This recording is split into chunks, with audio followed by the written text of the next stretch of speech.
आज से 800 साल पहले दुनिया ने एक ऐसा शख्स देखा था जो शायद उस युग के लिए अभिशाप था। उस समय जब रात को बच्चा रोता था तो माँ कहती थी, बेटा सो जा, नहीं तो चंगेज खान आ जाएगा। इस आदमी ने ना ही सिर्फ लोगों को ना ही सिर्फ बल्कि पूरे देश को मिटा दिया था। तो आज चंगेज खान के बारे में ऐसे बातें को जानोगे जो आपको होश उड़ा देंगे। तो हम शुरुआत करते हैं चंगेज खान द्वारा किए गए कत्लेआम से। इतिहास सरकार कहते हैं कि इतनी भयंकर नरसंहार शायद की भी बादशाह और तानाशाह द्वारा नहीं किया गया है। आंकड़े बताते हैं कि चंगेज खान ने 40 मिलियन यानी 4 लाख लोगों को मौत के घाट उतार दिया था और कुछ सूत्रों तो इससे भी ज्यादा संख्या में मौत को बताते हैं। 13वीं सदी में एक ईरानी इतिहासकार थे जिनका नाम राशिद अल-दीन था। उन्होंने लिखा है कि चंगेज खान ने इतना भयंकर नरसंहार मचाया था कि ईरान की जनसंख्या 25 लाख से 2.5 लाख हो गई थी। आपको जानकर हैरानी होगी कि चंगेज खान के आक्रमण से पहले ईरान की जो जनसंख्या थी उस जनसंख्या तक फिर से पहुंचने के लिए ईरान को 5 सदियां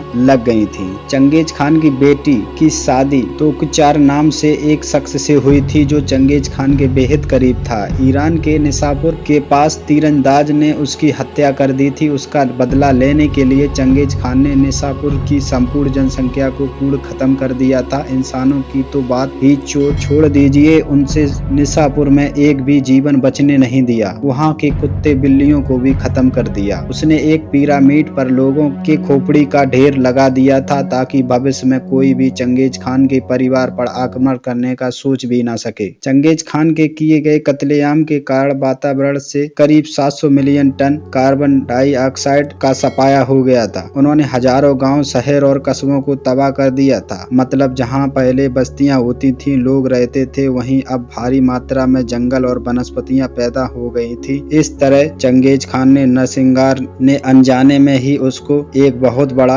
एनवायरमेंटलिस्ट बना दिया। आमतौर पर माना जाता है कि चंगेज खान ने सिर्फ तलवार के जोर पर अपनी सल्तनत को इतना विशाल बनाया, लेकिन ये पूरा सच नहीं है। वो इंसान इससे बहुत ज्यादा चालाक था जो दूसरे साम्राज्यों को जीतने के लिए अपनी बेटियों को मजबूर करता था कि वे उनके साम्राज्यों के राजाओं से शादी करके और उसके बाद जब राजा मर जाएगा तो राजा की पत्नी यानी चंगेज खान की पत्नी सिंहासन पर बैठेगी। लेकिन कई राजा पहले से ही शादीशुदा होते थे तो उसके जवाब में चंगेज खान उस राजा की पत्नी का ही कत्ल कर देता था और उस राजा को अपनी बेटी से शादी करने के लिए मजबूर कर देता था। इस तरह वो दूसरे राजाओं को मंगोलिया संतुलन में शामिल कर लेता था। और सिर्फ इतना ही नहीं, जब भी मंगोलियन आर्मी युद्ध के लिए जाता था तो चंगेज खान इस बात का अच्छे से ख्याल रखता था कि लड़ाई के दौरान ये दूसरे राजा सबसे आगे रहें ताकि वो मारने वालों में से सबसे पहले हो और चंगेज खान की बेटियां जल्द से जल्द सिंहासन पर बैठें। और इस तरह उसने पृथ्वी के एक बड़े हिस्से को जीत लिया था।